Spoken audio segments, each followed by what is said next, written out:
Hypocrisy की भी सीमा होती है। जिस बांग्लादेशी रेवोल्यूशन का वेस्ट में और हमारे लेफ्ट द्वारा भी बड़ा स्वागत हो रहा था कि देखिए बांग्लादेश में डेमोक्रेसी आई है, उस क्रांति के बाद चुनाव ही होने नहीं दे रहे हैं। और ये पहली बार नहीं किया जा रहा है डीप स्टेट्स नेटवर्क द्वारा। आइए चलते हैं 2014 और यूक्रेन के मैदान प्रोटेस्ट की ओर। उस प्रोटेस्ट में pro Russian president Viktor Yanukovych को हटाया गया और एक इंटरिम गवर्नमेंट स्टैब्लिश करवाई गई।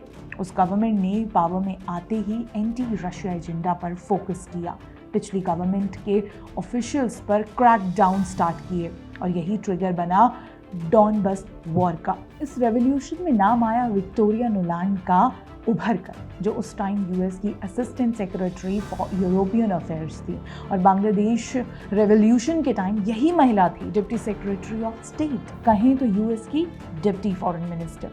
क्या आपको सिमिलैरिटीज नजर आ रही हैं दोस्तों? मैदान रेवोल्यूशन के बाद यानुकोविच ने पड़ोसी रशिया में शरण ली थी और शेख हसीना ने इंडिया में, और दोनों को इन देशों की कठपुतली बना के विलन करार कर दिया गया था।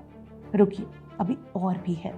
2019 में यूक्रेन में प्रेसिडेंट ज़ेलेंस्की इलेक्ट किए गए और यूएस लेड नाटो ने अपना यूक्रेन में घुसने का प्लान और टर्बो चार्ज कर दिया। नाटो से परेशान रशिया ने अंततः यूक्रेन पर अटैक बोल दिया ताकि वो नाटो को रोक सके और डॉनबस में पीड़ित रशियन स्पीकिंग लोगों की प्रताड़ना को समाप्त कर सके। अब इस वॉर के स्टार्ट होने के बाद ज़ेलेंस्की ने देश में बुरे हालात होने का हवाला देकर ऑपोजिशन पार्टीज बैन कर दी, इलेक्शंस कैंसिल कर दिए और सब पावर्स अपने हाथ में ले ली। क्या यूनुस बांग्लादेश में ऐसा ही नहीं कर रहे हैं? ये कैसी डेमोक्रेसीज लाती हैं यूएस डीप स्टेट्स जो डी फैक्टो डिक्टेटर्स को जन्म देती हैं? और क्या बांग्लादेश में भी वही यूक्रेन वाला प्लान है कि किसी तरह इंडिया को एंटी हिंदू वायलेंस से ट्रिगर करके उन्हें एक लंबी नेवर एंडिंग वॉर में फंसा दिया जाए?